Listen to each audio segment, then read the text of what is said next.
policies that affect older adults, like the property tax relief and expanded eligibility for programs that assist with medical expenses. The Elder Index is a measure of the cost of living for older adults, nationally and for every state and county in the United States. The Elder Index uses various public databases to calculate the cost of healthcare, housing, food, and transportation, and miscellaneous expenses for seniors. It represents a bare-bones budget, adjusted for whether adults live alone or as part of a couple, and whether they rent or own homes or without a mortgage. Now, there are billions of dollars left over in stimulus funds. More and more governors have agreed to allocate this money towards the people that need it most, and that means stimulus checks. Beginning in October, California residents will receive one-time inflation relief checks of as much as $1,000. Whether you qualify for the middle-class tax refund and how much you could get depends on your income, filing status, and household size.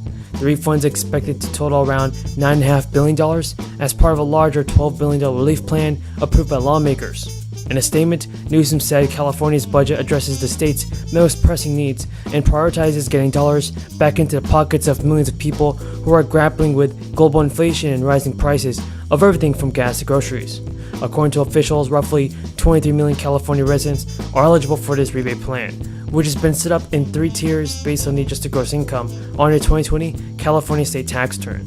Single taxpayers who earn less than $75,000 and couples who file jointly and made less than $150,000 will receive $350 per taxpayer and another flat $350 if they have independence. So a married couple with children, therefore, could receive as much as $1,000. This is the largest tax bracket, representing about 80% of recipients.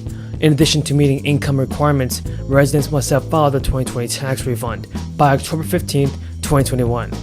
And have lived in the state of California for at least half of the 2020 tax year and still be California residents on the date that the payment was issued. In addition, you cannot have been claimed as dependent in the 2020 tax year.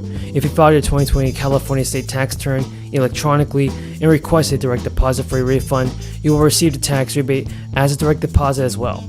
In addition to the tax rebate, the state is increasing the funding for several programs, including SSI, SSDI, and the state supplementary payment, which assists more than 1 million seniors and disabled people. It's been over a week since President Biden also made the announcement to cancel $10,000 of student loans and over $20,000 for special grant recipients. After some confusion regarding whether or not states would count the money saved by student loan forgiveness as taxable income, the borrowers, in a few more states, can also relish in the fact that they'll no longer have this hanging over their heads, with the exception of 2 states like Mississippi and North Carolina. They've decided to levy state tax on federal student loan forgiveness, and several other states that have yet to announce would have a dramatic long-term impact on millions of people. At a time when our rights are under siege, it would be a much-needed shield for scores of Americans at risk of discrimination simply because of who they love. For many of us in this chamber, myself included, passing marriage equality would hit home in a very personal way. I want to thank my colleagues from both sides of the aisle, especially Senators Baldwin, Collins, and Sinema, for all the work they're doing to build support for marriage equality legislation. Over the past several months, I've given them the time and space they have requested to have these talks, because I want their efforts to succeed. I know their work is not yet done, and I encourage them to keep going. I truly hope, for the sake of tens of millions of Americans, that there will be at least 10 Republicans who will vote with us to pass this very important bill. We cannot forget that a mere decade ago, marriage discrimination was the law in much of the country. While we're happy that America's made a lot of progress since then, we're not naive in thinking we can't go backwards. As we saw earlier this year, it took the Supreme Court just a few weeks to unravel decades of vital precedent on women's rights, gun safety, and environmental protection. And, of course, Judge Thomas has opened the door for the court to go even further backward when he's saying that cases like Obergefell, which protect marriage equality for now, should be revisited. So when some Republicans say, oh, this is unnecessary, it won't happen, remember that's the same thing they said about Roe. And look at where we are today. We should protect marriage equality now, well before the MAGA-controlled Supreme Court steps in. So I encourage my colleagues to continue these conversations. The American people support protecting marriage rights of same-sex marriages by a large margin. So let's get it done. Finally, on the legislative front on the CR, both parties must work together to keep the government open beyond the September 30th deadline. As my colleagues know, negotiations continue on a CR to extend funding through about mid-December, which hopefully will give appropriators enough time to draft an omnibus funding package. I thank Chairman Leahy, Ranking Member Shelby, and everyone from both sides working to keep the government open. No one wants to see a shutdown, and I know that includes my Republican colleagues. But in order to avoid a shutdown, Senate Republicans must continue working with us to resolve the issues that remain.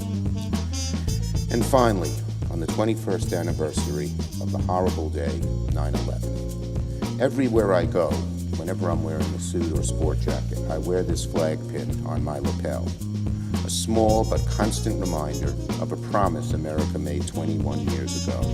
Never forget. It was on that day, September 12th, 2001, that having seen the horror, smelling the death of the death in the air, hearing horrible stories and seeing hundreds of people lined up with poignant signs that said, "Have you seen my son Bill? Have you seen my mother Mary?" Because no one knew who was alive and who wasn't. On that day, I called on Americans to wear the flag, to display it at their homes, out their windows, or at least wear it on their clothing. I've done so ever since, and every day I look at that flag, I think of the people who were lost and the vicious evil of those who perpetrated this awful act. Yesterday, I joined with the Vice President, Governor Hochul, Mayor Adams, and others to honor the fallen.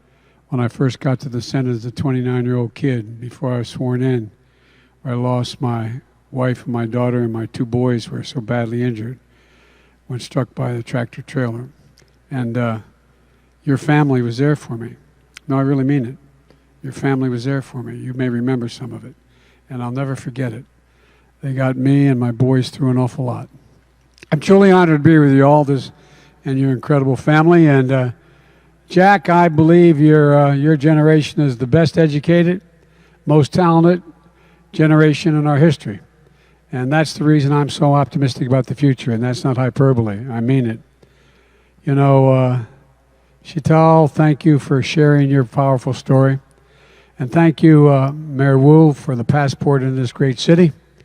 And thank you to Health and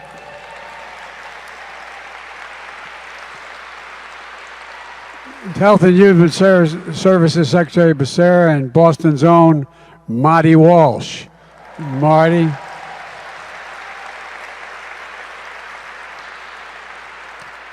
And thank you to the members of the Massachusetts delegation from the House, Representatives Presley, Lynch, Keating, and Jack.